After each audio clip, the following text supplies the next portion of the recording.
Sairam to all of you, and my humble pranams at the divine lotus feet of Bhagavan Sri Sathya Sai Baba.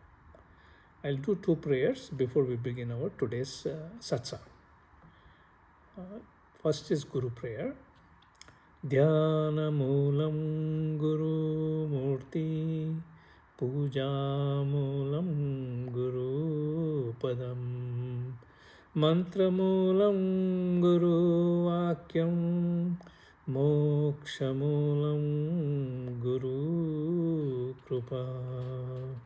Om Sri Guruve Namaha. Om Sahana Bhavatu Sahano Bhunaktu Sahaviryam Karvavahe Tejasvinavaditamastu ma Vidvishavahe. Om Shanti Shanti Shanti. May we be nourished together, may we be protected together, may we be work together with great vigor, may our study be enlightening, may no obstacle arise between us. Om, peace, peace, peace. Sairam to all of you again. Recently I was asked to give a discussion or a satsang to a group of people about my experience as a sadhak and how my inner voice guided me in that journey, and my inner voice being Swami guided me in that journey. Initially, when I was asked that thing, I was a little hesitant because I wasn't sure what way it's going to help the people, telling them about my personal experiences, because they tend to be very individualistic. But anyway, as I was thinking about it, as I was hesitant about it, I was looking at some of the things which we put together for one of the books, and in that one, like even in today's topic, we talk about Para Dharma. In Para Dharma, it says that one gets everything from society, and it is our minimum duty to provide our share of spiritual service to the society. It is a duty and responsibility, it says. When I read that one, I thought, no, I got to do it. It is a responsibility there. And later on, I'll tell you how Swami told us why it is important that we need to share. Okay, what you see in the slide, which will be in the video, and that slide is a journey of a spiritual seeker. Spiritual seeker is also called a mumukshu. Okay, it is called that. Now, mumukshu, maybe first thing I need to explain to you is what is a mumukshu. Mumukshu is one who decided to take the exit from this grand master show called Maya. That is from this world. He is seeking liberation. And that's why it's called mumukshu, which is moksha. The one who seeks moksha is mumukshu. Now, in the slide up there, I have not put dharma up there as one of the things. I put up there on the slide, the first slide which you get to see. It says how spiritual journey begins for a mumukshu. And in my case, how I entered into spirituality with my spouse at that time, and how I entered, how it continued after she left her body, how she continued to guide me. Then my own spiritual effort and sadhana which I put into this journey, and then it takes me to the next step, which is who am I inquiry, and also how bliss started. And then it goes to the next step after that is Brahmanubhuti, where you get the anubhuti or the experience of Brahman itself, and I'll describe to you the experience I went through and so forth. And then it talks about Swadharma, Paradharma, and Paramadharma. That's what is on the slide. And there are dates given in each one of them and the range they operate, because that's when they were occurring it. Why did I put it in that form? Because this is the journey of a spiritual seeker. How they begin, what drives them to start, and how do they enter into spirituality. And in my case, I'm only going to talk about myself, and we'll work from there. Okay, just to give a little background, there is inner voice, and Swami says, as far as the inner voice goes, in the depths of inner silence, God's words can be heard. You can hear the voice of God. Each of us have inner voice. And why is that only very few people have ability to hear it and not everybody? There are two reasons for that one. And there are two requirements for that one. One is inner silence, silence of the mind. And the second one is the ability to tune into it, just the way you tune a radio into it. If you have those two, you'll be able to hear your inner voice. And how is it heard when it is heard? This is always a question a lot of people ask. And I'm sure there's a mumukshu who you are listening to, you will have that question too. It is heard like a whisper. It is not heard through the ears. And when I say it is not heard through the ears, it is quite closer to, but not the same, as all the voices and the messages which you hear in your dream. They're not coming from outside anywhere. They're not entering into your ear, and from there they're entering into your brain. No, it's occurring within. Within means it is in the mind, in the realm of mind itself it occurs. Inner voice also speaks in the realm of mind. Okay. Now, in this thing, one thing I did not mention is dharma as one of the beginning things, but dharma is really a prerequisite to enter into spirituality and to do sadhana. And what is dharma? For the people who do not know, it is basically moral, ethical, and righteous living. You need to live like that one. And also performing your Pancha Maha Yajnas. There are 5 yajnas which are described for dharma, and you can look it up anywhere. It'll tell you that Devarin, Pitrurin, Rishirin, Bhutarin, and all that. Okay, either called Rin or you can call the yajnas. Those are called the Pancha Maha Yajnas. That is a requirement, a prerequisite to be able to enter into the area of sadhana and spirituality. If you enter into it without having them, even part of the way, you will face more difficulties in your journey. That's all it's going to do to you. Okay? Or maybe this journey will be slower. Usually, whenever we say the journey is difficult, it also means that the journey is going to be a little slower. Okay? Now, how does the spiritual journey begin? How does it begin for anybody? It begins, actually, there is no cookie cutter way. That is, there is no standard way that it begins. It depends on every seeker's position, their situation, and their circumstance, what circumstances they are in. And what pushes them into it could be very different for different people. Okay? But we can generalize from the viewpoint of there are some common denominators in all of them. And I'm only going to mention the common denominators. The rest of it is going to depend on each individual, what they are, where they are, how it begins, what their karmas are, and what their baggage is, vasanas and so forth. It all depends on that one and what divine decides. Because end of the day, not end of the day, it's the beginning of the day, and end of the day, it is the divine's plan based on what we have done. Okay. Now, one of the common denominators is what we call spiritual ignorance. What is spiritual ignorance? Usually, spiritual ignorance is lack of inquiry. Like you are listening to this thing here, for whatever reason, you have some curiosity, some interest to know. That's why you're listening to this one. And you want to inquire because you want to find out. You want to know. A lot of people who don't come to it and don't listen to it is they don't have interest. They don't inquire into it.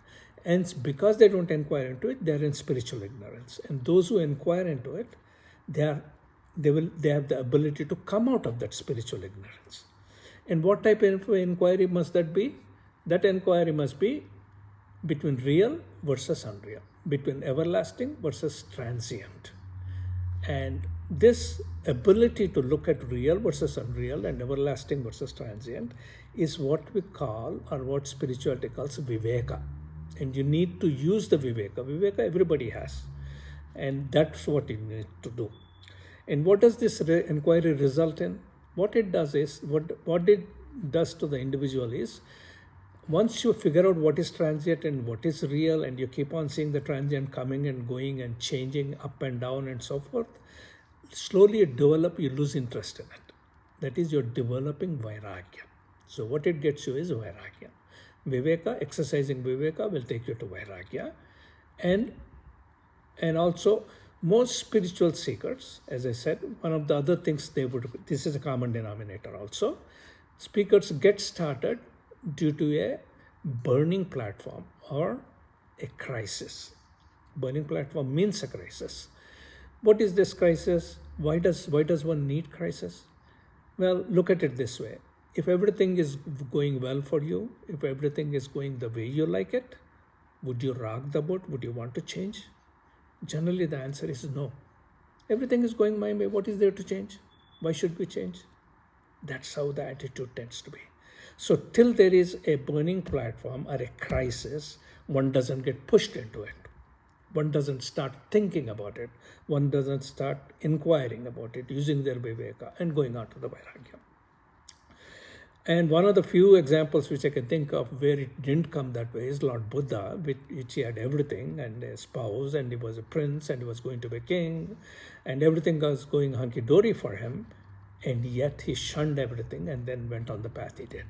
That is again depends on, as I said, a divine plan is also in there, which is going to make it move. Okay. At what age does it begin?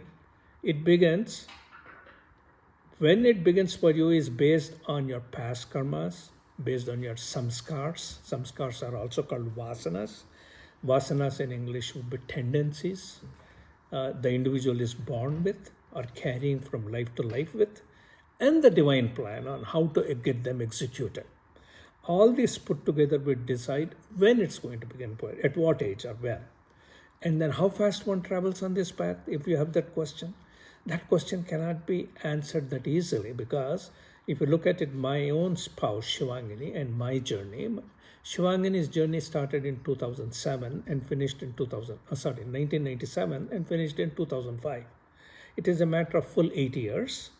And by the time she hit the 6th or 7th year, she was already called the Jivan Mukta by Swami. So she negotiated the entire journey within 8 years. And here I am, 20 years into it. And still working on it. Why? This comes, only difference between her and me is what karma she had and what baggage is she carrying. When I say baggage, I mean vasanas. How much vasanas, old tendencies she had versus how much I had. Apparently she had a very small baggage which she came with, lighter baggage, so she traveled very fast. And I came with very heavy baggage, and the journey is going to be slower. Okay. So in this today, what will I be sharing? I'll be sharing today is my journey as a mumukshu. And mumukshu, if you ask the question, what is a mumukshu? I said it is also called in Bhagavad Gita and places, it's called jignasu. Mumukshu, jignasu is one and the same. This is an ardent seeker, very keen desire, keen interest in what it is. What you want to know, intense desire, intense seeker of God and liberation. Okay. So in Gita, God says there are four types of devotees who are his. One is Arti, another is Ardharti, third one is Jignasu, fourth one is Gyani. Okay. Arti is like emergency response. That guy is in trouble and he needs help right now, like severe health problem, severe this problem, and so forth. And they need it. I call that, like in our modern day terms, emergency response. Like some examples is Draupadi when she was getting put to shame in a public place, and she was one, and the other one is Gajendra, which is the elephant, who was in deep trouble when crocodile was dragging it into the water. So it lifts both of its trunk up and says, "Oh Lord, you are the only one. I'm done. I'm going to die right now, and you're the only one who's going to save me." And that is Arti. That is the one who needs ER right now. Ardharti is just like you go to the doctor, I have a headache, give me some medication, I have a fever, I have a cold. Nothing that serious. Okay. So these are the places. Ardhartis are the one who go for, oh, my kids got to be this way, or my job got to be that way, my this thing got to be, oh Lord, give it to me. That's why I come to you, and I love you for that, and so forth. That is Ardharti. But Jignasu is very different. Jignasu is the one who's seeking God for the sake of knowing who is God and for the sake of getting to liberation. And Gyani is the one who's already there, final state. So this today's talk is geared towards Jignasu. What I'll be telling you about applies to Jignasu. Even though if somebody may be Arti or Darti hearing this one, it is okay to hear it, but know that it is geared for Jignasu. Okay. Now we'll go into the second topic on our the slide which I put up there is how I entered into spirituality. I told you about what it takes somebody to enter into, and I'll tell you about my way how I entered into spirituality, and mine is different than anybody else's, and that's how it's going to be for every individual. Okay, and this is when my spouse was alive. We were together, and at that time she was actually a Punjabi. Her name was Dali, but Swami always called her Shivangini. And she was an Arya Samaji. I mean, they not much aware about, don't know very much about Sanatana Dharma and its practices. She got awakened by Swami from 10,000 miles away, even though she didn't know who Sathya Sai Baba was at that time. Well, anyway, he awakens her and puts her on a fast journey, and he gets her to engage into all kinds of activities, and the activities were started with bhajan at home. We started doing it, and then at the same time she's having conversations, dreams, visions. Everything is going on in the backside, but he was making her do some activities for the sake of the society, which is holding the bhajans at our home. We had he had her start Bal Vikas. Swami made her celebrate every festival at our home, and we used to invite the local folks over there. And then she started satsangs. Then we took the kids to the summer camps, for 1 week summer camps, where she taught them human values. Swami taught human values. So these kind of activities he was engaging her at that time. At the same time, he was giving meditation, messages, and conversations to her. And along with her, I was participating in all the activities because we were a 2-people team. There was no other Sai devotee over there, and we are the only ones to do everything, all the way from cooking and cleaning to setting up the home and cleaning it up afterwards, everything, only 2 of us doing it. At the same time, I was doing a whole bunch of reading. I started with Swami Vivekananda, Sathya Sai Speaks, a lot of Sathya Sai Speaks. I started reading Sri Ramakrishna Paramahamsa's books. I started reading his teachings and so forth. And at the same time, Shivangini was getting a lot of meditation visions, a lot of meditation messages, and conversations were occurring between Swami and her. And she used to relate that to me. I used to hear it, and I used to transcribe that. And these resulted in 2 books. And the books being got published, one in 1998 and the other one got published in 2007. Okay. Now that is the background how we got started and got going on it. And in that phase, when Swangini, I was working together on this one, in 1998, which is a year into her spiritual journey, at one point there was some talk between her and Swami about writing the book and so on and so forth. And Swami was asking me to write, me being Gyani to write. And she asked why. I mean, I can write too. Then he says, no, that is not the point. He says that Gyani is to summarize, but you are to utilize. These are his words, for you to utilize. And Gyani is the one to convey. Now, come to think of it, here I am talking to you conveying. That's really what he was telling at that time, because she was gone by that time. She's gone now. She left her body in 2005. So her message, or Swami's message, which was coming, her life story and so on, is being conveyed to others by me. And that's what Swami was saying it in 1998. A year later, Swami reminds her again of her role, and he tells her that Gyani will follow. And there was one other time we were talking about it. She was talking about it.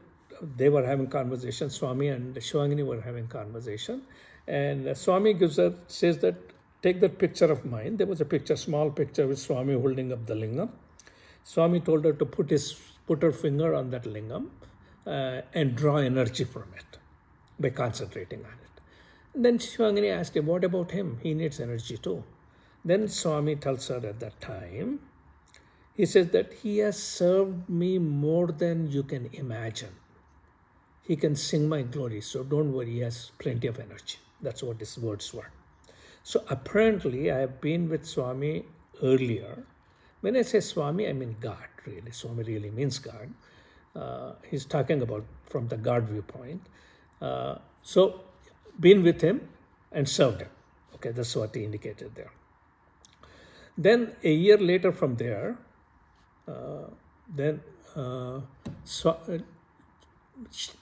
Shivangini sees a vision where Shivangini and I were seated together next to each other,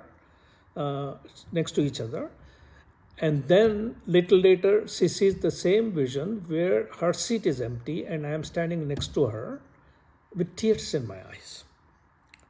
Then 5 days later, she sees me again. This time I'm standing in front of our shrine at our home, and I'm offering a kalash with water in it in the shrine. Now, Swami, in her journey, has taught us many things about how to interpret what you see in dreams, as well as what you see in meditational visions.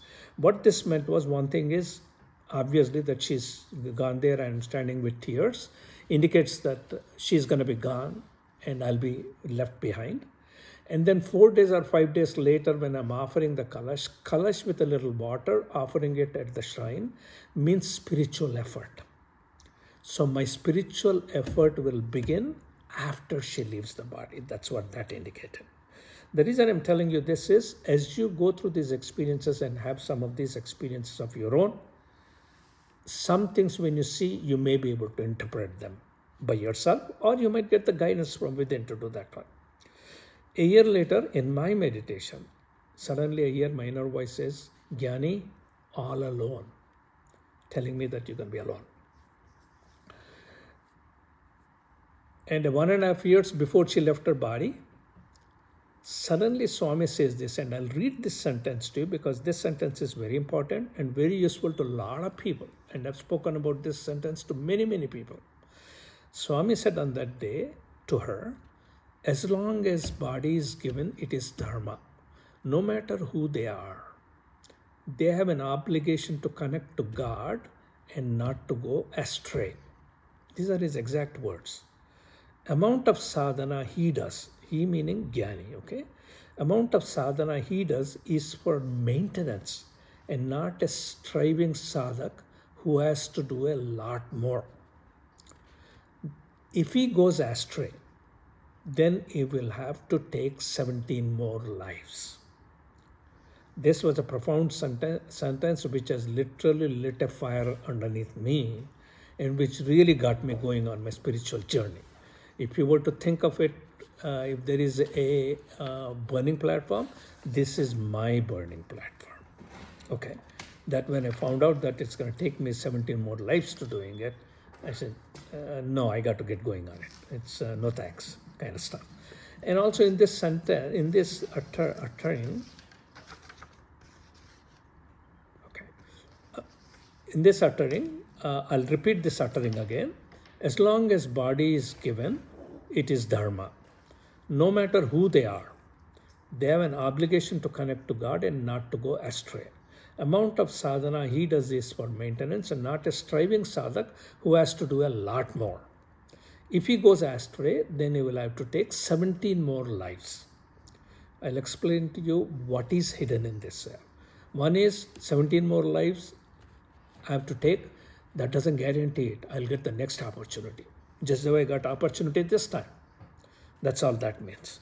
And interestingly, whatever I had been doing with Shivangini till then, this is, I'm talking about a year and 1.5 years before she left her body. This is about beginning of 2004.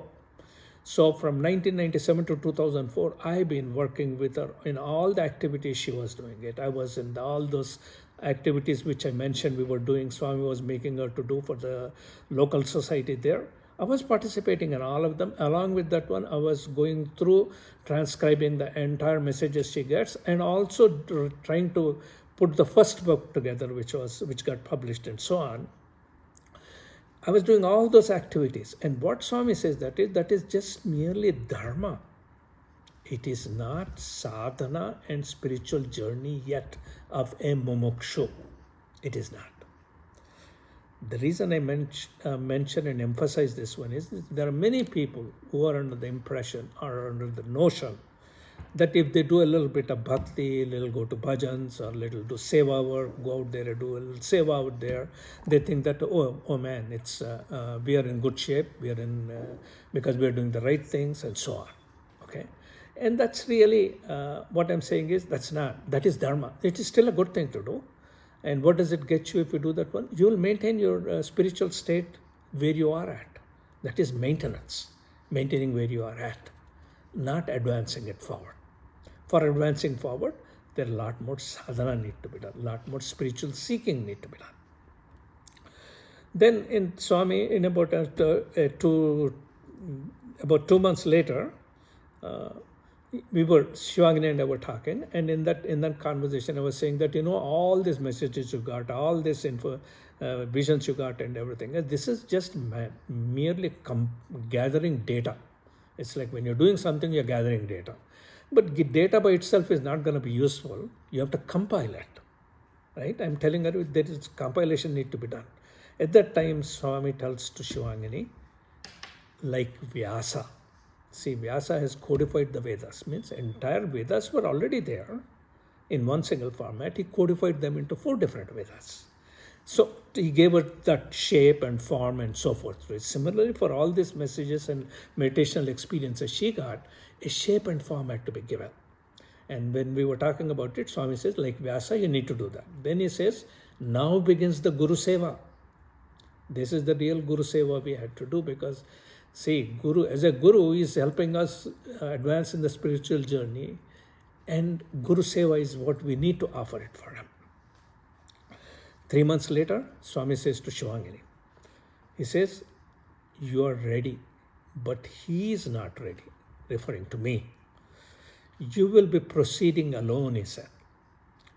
Shivangini, without even pausing, replied to him and said, I'm not proceeding without him. And that's a courageous lady. Okay. Anyway, she said that, and then all that Baba said at that time was, that's all. That conversation ended there. Then a week later, Swami says to Shivangini, he means Gyani, he says he has advanced. Then he says, let him flourish to support and work on the mission. And when we were writing it, he kind of gives an input saying that not it's my mission. So he specifies that one to us. So basically he's saying that I need to support and work on his mission. And basically, if you look at when I go through all my rest of my journey, what I'm doing and so forth, you can see that that's what is really happening. Okay. Then, one time, this is 5 months later, Swami was scolding us, and you need to hear this one. Shivangini, while she's this is something that will happen to a lot of sadhaks also. While she's on the journey, you'll feel, like you withdraw from the world because the interest in the world goes away. Not that they're making an effort and doing it. It is just that you lose interest. That is real vairagya, actually. And she gets such a vairagya, even she gets vairagya from all the visions or messages she's getting from Swami, she doesn't feel like sharing. So she stopped sharing to me. And so when she stopped sharing to me, of course, I stopped writing. And when I stopped writing, Swami waits a few months and then he scolds us. He says, and I'm reading his words, I have given you the power of speech. That is to Shivangini saying, I've given you the power of speech, and to Gyani the power to write. But you want to become a saint, he's telling her. You want to become a saint, and as a result, he no longer writes. You both think that you can advance your spiritual growth with your own efforts instead of the path that I have laid out for you. Then he says, work as a Sai team. He can understand, but he's a fool, he said. That's out of love, though. Then, of course, she asks him, why is he a fool? Right? So then Swami says, you want to be a saint, so you go silent. You don't share anything with him. I mean, you act, but you don't think. That's what he told her. And he understands, but he doesn't act. So you two need to work together as a Sai team. This was 5 months later. This is getting closer to her time when she was leaving and all that one. Then you can see that actually Making of a Yogini book, which was written, there is around the 2003 time frame, 2002, 2003, messages and so forth are very lot less compared to all the copious amount of messages and so forth which occurred before and after. And that was the period we were going through. Okay. Then a week, then Swami, 5 days later, a month later, in meditation, she sees me standing in front of the mandir, and she sees me turning into a 4 to 5 inch ball of light, white light, with many colors in it, with some colors at the end, not many, with some colors at the edges. Okay. Then Swami says to her, Shivangini, you have turned him into a ball of light. Then she says to Swami, Baba, you turned him into light. Not me, but you turned him into light, that she said. And of course, Baba replies, Swami replies, he says, okay, but you and I are one, he says, He kind of puts it to at rest. What that white light is sattva guna, and light itself is knowledge. This is all Swami taught to us, okay? And the colors are basically a little bit of the rajas and tamas still hanging around sattva. And that's what she saw at that time. And then 5 days later, after this got said, I was in meditating bhai, and at that time I see Swami and his feet, and from his feet I see a pinpointed light come and hit me in the face. Okay, and all these things which happened is what made me enter into spirituality. Okay, this is how I entered in there. My impending crisis was that 17 more lives, and another one is she's going to leave. Those are the two crises facing me, right? So both I had to address them and face them, and I'll be alone. And Swami, with his great grace, he has prepared me for that. Interestingly for me, which may not occur to many people, it may be, as I said, it's going to be different for different people. I had a taste of divinity before I jumped into spirituality. My taste of divinity was all the experiences my spouse went through, and I was a part of that, writing and doing and communicating and all that one. So I did that one. And as I said, this may not be the case for everyone. Everyone's case is going to be different. So whatever it is, but when the opportunity comes, do make the effort in going into it. And any mumukshu is already there. He wants to make and go at it. Now Shivangini left her body on September 3rd, 2005. And this thing which Swami's, that light from his feet and came and hit me, was end of November 2004, which is a month before Shivangini got cancer, which manifested, and it was the type of cancer which is incurable right away. Off the bat, they said that. And 9 months was the way they gave the time, and she lived 10 months. She left on September 3rd, 2005. An interesting thing happened before that, and I will mention that one. 10 days before she passed, she left, 15 days before she left her life, and she was in a lot of ailing and pain and all that one. So she used to go to bathroom, and from bathroom she'll walk up and lie down in the bed, and mostly she was doing lying down. And while she was coming from the bathroom to lie down on the bed, she tells me, and I was there with her, I was sleeping in the same room to help her out, because her wounds had to be dressed up and all that stuff. Then she tells me, I see Hanumanji. I said, where? She says, he's standing in the tree. There was a tree, a pine tree, right opposite our bay window of that bedroom. And she was seeing him standing there. Then I looked and I said, I cannot see it. So, but anyway, that passed by. Then 10 days later, she says, while coming back from the bathroom again, she says, I still see Hanumanji standing there. This time she added the word still see, which means that she has been seeing it for all that time period. Well, anyway, I turned around and looked at it. I couldn't see. That passed, and a couple days later, she left her body. And it was about 4:40 p.m. on a Saturday, September 3rd. And after she left her body, hospice people came and they wanted to dress up the body. They asked us to go outside the room. So I came out of the room, and my mind was blank, and I was vacantly looking out of the window. And as I'm looking out the window, I see Hanumanji with my actual open eyes flying in the air with a bag on his back and is there, and as is flying is not going fast like a plane or something, very extremely slow movement moving there. And I saw it with my open eyes. I said to myself, I must be crazy seeing things. Then I turned my head, and a couple of friends who were there to help us out in that difficult time, I looked at them for about a minute, and then I turned my head again and looked outside. I still saw him again. Then as I'm seeing him, he slowly diffuses and disappears with his bag on his back.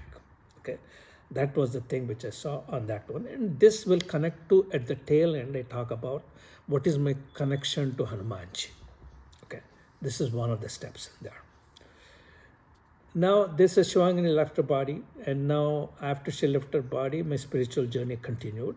As it continued, interestingly, now this may again, as I said, it may not happen to everybody, but it happened to me, and I'll share that with you. And some of the things in there you will hear, and it may be useful to you in your own journey.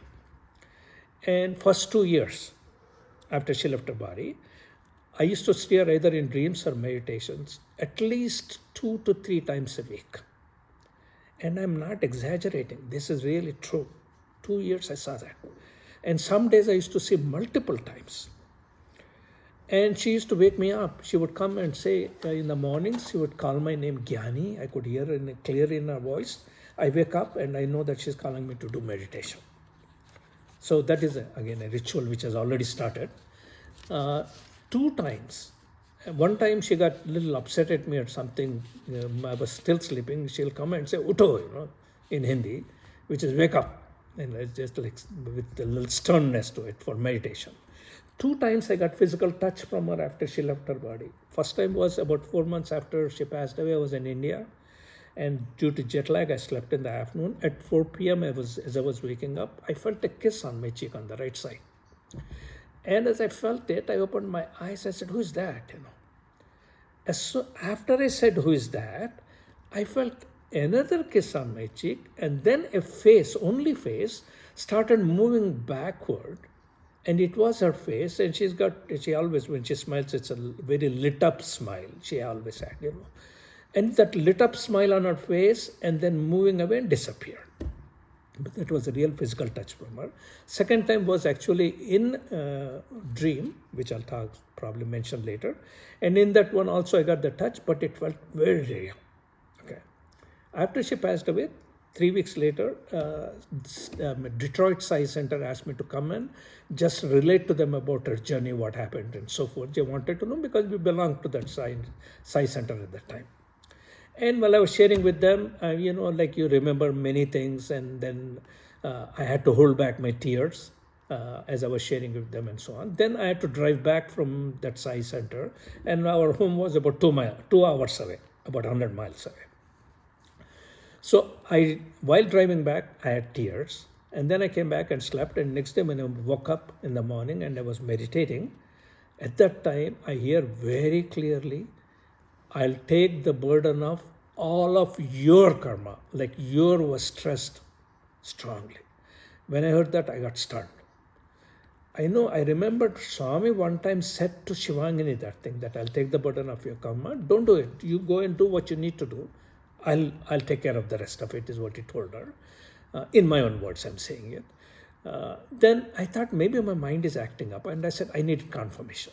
In the meditation, I said, then I see a picture of Swami with his both hands raised in a blessing posture. That picture comes close to me, and both the hands start moving back and forth as if blessing me. So kind of confirming that I'll take the burden of your karma. Okay. And same night in the dream, interestingly, and this kind of connects it together. In the dream, I see Shivangini driving a car. I am sitting in the car. I am sitting in the back side. Which is highly unusual, because whenever car driving is there, if I am there, I have to drive. She doesn't like driving, okay? But this one, she's driving. I am in the back, and she's driving through a tunnel, and I could see the light at the end of the tunnel. What Swami has taught us in our journey was, in this life, when you see a car moving, it is that life's journey, spiritual journey. Car indicates the speed of that journey. And the driver, whoever is driver, is driving that journey. So in this case, because I'm a passenger, my spiritual journey is being driven by her, and tunnel indicates the inner path. Inner path is typically just the meditational path, and she's driving that meditational path. You will see examples of that, how she's doing it as I go along, when she appears to me in my meditation, and some of the things that happen there. So that is the inner path. So she's driving the inner path, is what it is. And a couple months later, I was at work and I was a little sleepy. And while at work, sleepy, I closed my eyes at the desk and I saw a vision at that time. At that time, I see Shivangani. She is sitting on a third row bench, like the way I'm saying it, on the right side of me, on the third row, on a bench. She was sitting there, and she was dressed in white and with the head a little bit tilted and a lit up smile on her face. She's looking at me, and I am from here seeing it. This setting is like a stadium, and I am on the playing field, and she's on the bench watching it. And what this really indicates is I am in the Maya still. The stadium is the play. The play is going on. I'm still in the play. Now she has stepped out of the play. She's just a spectator. And that's when she becomes the Sakshi, the witness.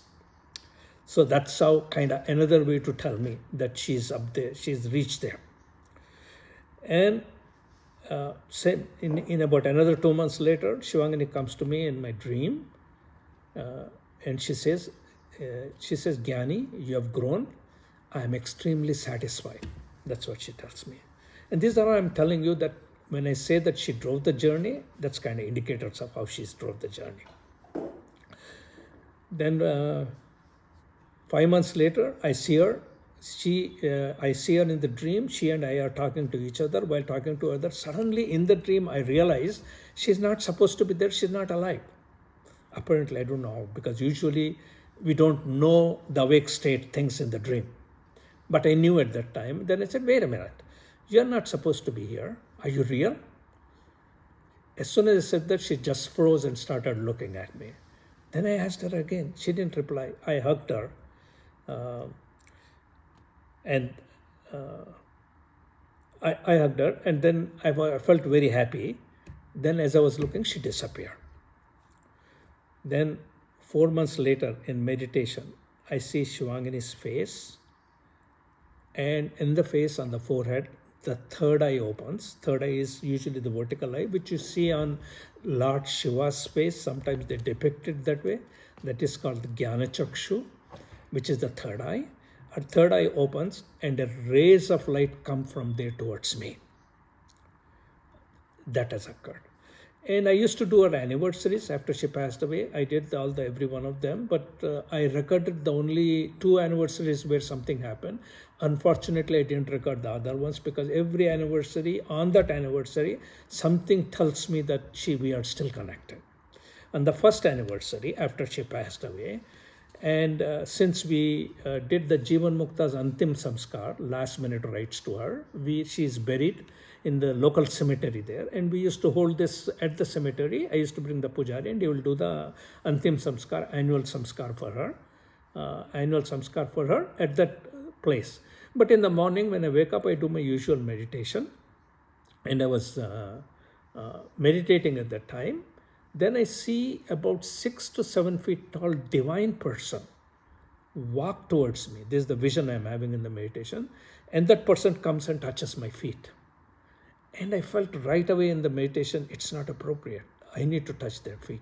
So I get down from the chair I was sitting, because I used to have backaches at the time. Chair I was sitting, I got down and touched the feet. This is all happening in my dream. But as I got down, I am a 5 to 6 year old boy. And later on, the way, like Swami taught us, when you see someone and who look a little divine, the height, the amount of tall they are, indicates their spiritual level. And me being a 5 to 6 year old was my spiritual relative to Shivangani's spiritual level. And she came and touched my feet at that time. And of course, I touched her feet too at that time. And that night, before going to sleep, she clearly tells me, clearly I hear her voice. She says, thank you. So this is our first anniversary. Then second anniversary, I didn't know, I didn't record it, but I'm positive there is something that happened, but we don't have a record. On third anniversary, which occurred in 2008, that night, that is the day in the morning in the anniversary, so that night, I get the dream where she's sleeping right next to me. Then I wake up in the morning in the meditation. I'm sitting there. Then I see her very clearly in the meditation, and she bows down and did namaskar to me. Then I did namaskar to her in that meditation itself. So twice this experience. Again, all of these are indicating that she's there driving the journey and so forth. And about 1.5 years after she passed, she comes to my office. This is my dream. She comes to my office and she says, I brought your things back. And when I look at what she brought back, there's a bunch of clothes which are all cleaned and pressed. And when I look into them, one of them is exactly my sports jacket in there. And that dream, sports jacket. And in that dream, what she's really telling me is, she has cleaned up my clothes. Now for a Jivatma, which is individualized soul, the clothes are their mind and their body. Those are the clothes it wears actually, if you want to think in those terms. So that's what it was symbolically depicting to me at that time. 9 months later, I see her in white clothes, white sari and a white blouse. Always I used to see her in sari and a blouse and white clothes only. And she was smiling happily, and she comes up to me, and I said to her in that one, I am santusht. This is the word I used. What santusht is, happy or content. That is what called santusht. I said, I am santusht that you are always with me. Then I hugged her, and she says with a smile, yes, I am with you all the time. We are happy, and we don't need to tell this to the world, is what she said. This is about 4 or 5 months before she handed the spiritual journey, handed to me. She said she's done kind of what she could do for me, I guess, And about her birthday, it was in 2008, which is almost like 3 years, close to 2.5 years after she left her body. I was meditating. I hear a very loud cracking sound in my head, at the top of my head. Then I see something 5 to 6 inches round size thing, I don't know what that thing is, get broken, and it gets broken with a force. You can feel the force actually. And this is happening in my meditation. Then I see a man, and he's sprinkling water on me, just the way you do, like a sanctified water you throw on people's head at some holy functions. And that's what he did to me. And much later in the same dream, then I see a car, again the same blue car which I talked to you about, which Shivangini drove through a tunnel. I was sitting in the back seat. Same car she's driving now. This time I'm sitting next to her in the passenger seat. And while I'm watching it, she runs through a stop sign. Then I turn, look at her and say, you just ran through a stop sign. What are you doing? Then she looks at me and says, I'm tired. Looks like I'm not having enough sleep. Then I tell her in the dream, I said, it is okay. I can drive right now. Okay. This is indicated symbolically again. Spiritual is, again, car is the short-term spiritual journey. Car is the speed. Earlier she was driving it. Now she's tired. She's handing it back to me. And I'm saying, I'm ready. I can take it. So I am taking my spiritual journey into my own hands from her. This is 2 years, 9 months after she left her body. So for that long, she kind of assisted and helped and moved me forward. Whatever the reason, that's all divine plan. It's not that I did anything to her. Then in a meditation, I see her later, about a few months later. She's very happy, and she comes and kisses me on the cheek. And in another dream, I see her and myself, and we are in a taxi, and there's a bunch of luggage on the top of the taxi. The reason I'm telling you all this is there are some things which you can draw parallels in your own journey, okay? And we are there, and at that time, we go into the nearest shop, and Shivangini says, I got to buy something. Said she gets out the taxi, goes into the shop, and I get out of the taxi. I'm standing on the curb, the footpath. And as I'm watching, the taxi drives away with the luggage on the top. Then I turn around and look for Shivangani. She's gone. She's nowhere to be found. I cannot find her. Okay. Then on the same day in the Swami's daily message, I read. And I read it to you what was there in the message. This is the regular message which comes from Swami's organization. It says the mind, senses, intelligence, imagination, desires, plans, prejudices, discontent, distress, etc. are all items of luggage. So I just lost my luggage. And of course, Shivangani disappeared. Because she handed the journey to me, she's gone. So that's what it tells me, basically. And here, in one of the Shivratris, I was cleaning up stuff and I got all these condolence letters which people wrote to me after she passed away. And, while cleaning up, I just kind of opened them up and started looking through them. And, of course, you start remembering things and tears starts coming out.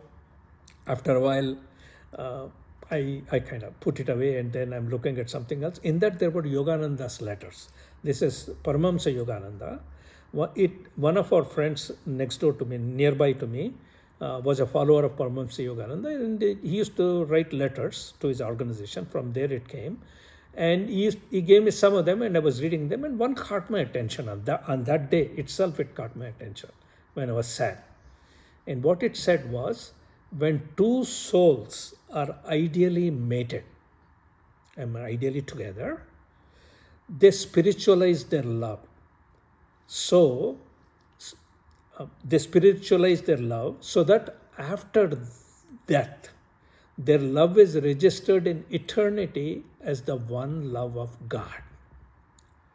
So truly, it kind of hit me a little bit because it kind of, if you look at it, both of us are on the spiritual journey, both of us are going together, and we were kind of very well in harmony most of our life, So it's kind of, it hit me, and it kind of made me feel better, basically, because I was feeling a little sad on that one. Then I sat down after reading that letter, I meditated. And in the meditation in vision, Swami comes up to me and he blesses. Swami said at one point, again, you might wonder, what is this you're telling about her and you, and then you helping and she helping and all that one. At one point, Swami mentioned this. Swami said, you are a young soul, whereas he is an old soul. That is me, I'm apparently a very old soul. That means I've been around for a long time, She's a young soul. He sent me. Swami says, I sent him to assist you in your journey. That's what he told her. And that is the reason maybe why all these things happen to us together the way they have happened. And this answers many questions people have asked me over the years. What did they ask me? They said, do you have any doubt as you're going through it? How did you make it through all the journey she was going through? And what was the burning platform for you and all that one? There are a lot of it is kind of already put together. Plan is put together for every mumukshu. I'll guarantee you that when a plan is already put together for every mumukshu, how and which way they will go. Only thing they can alter, remember this very clearly, because I'm telling you out of a lot of experience I've been through and a lot of people I've heard and a lot of things I've read. Only thing you can do is with your effort, the amount of effort you put in. And what will that effort do when you put it in? It only decides the speed of your journey. But the outcome is decided, because in this world of Maya, in this world of going round and round in birth and death cycle, there is only one exit door. There are not multiple exit doors. And that only one exit door is going to God or getting liberated. Both mean the same thing. That is the only exit door. If you don't go there, what happens? You go round and round, birth and death, birth and death. No guarantee what births you get, what kind of births you get, and so forth. Okay. So it's what you get, when you get the opportunity, what effort take it, and what effort you put in, put everything in, because this is what your choice, your time on. If you want to get out sooner, then you need to do it accordingly. Now, as we convey our small role in Swami's mission, what we went through so far, for mankind, He has a mission for mankind. It is our small little role in that man, whatever he has got in there. And with our actual experiences. What is it supposed to achieve today by sharing it with you? I'm only hoping that with all the things, with all the actual examples that happened, actual timing it happened, the way it happened, the things that were happened, and the way it is told, the way it is conveyed, and the way the journeys went, I'm hoping that it gives little faith in you, little belief in you, and it energizes you towards God and towards your own spiritual journey. And that is the purpose of sharing all of this one. Now, so far, I have shared with you, as I said earlier, on how a spiritual journey begins for a mumukshu, how I personally entered into spirituality with my spouse, how my spouse has assisted me in this spiritual journey. Now, I still need to go through what effort and sadhana did I put in after these 2 years is over, and it is handed over to me, and I've taken it over and I've moved forward. Then I later on I moved into how I got into who am I inquiry, how it got me into it. Not that I got into it, but it got me into it. How bliss started in me, and bliss stays with me since then. And how I got Brahma Anubhuti, I'll explain to you later. Anubhuti means experience. Okay. It is also called Brahma Sakshatkar, they say it. But what Brahma Anubhuti, that one, I'll describe to you very clearly so that you understand what that means. And when it happens to you, you should be able to recognize it. It will happen to every mumukshu on this journey, guaranteed.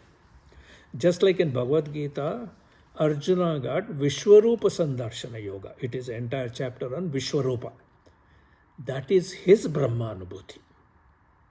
Likewise, each of you will have Brahma Anubhuti when the time is right, when you make the effort. Okay. Then after that, there is Swadharma, because after that, the journey is still there. Because at Vishwarupa Sandarshana Yoga in Bhagavad Gita did not stop there. That is only what you call chapter 11. Then you got Bhakti, real Bhakti begins after that, 12. Then you got 13, 14, 15, 16, 17, 18 chapter. There is still journey there. And what are they? They are Swadharma, they are Para Dharma, and they are Paramadharma, which I'm going to go through. Whatever I mentioned till now, we'll be going over all those in our next video, which is the volume 2 of this journey of a spiritual seeker. Sai Ram.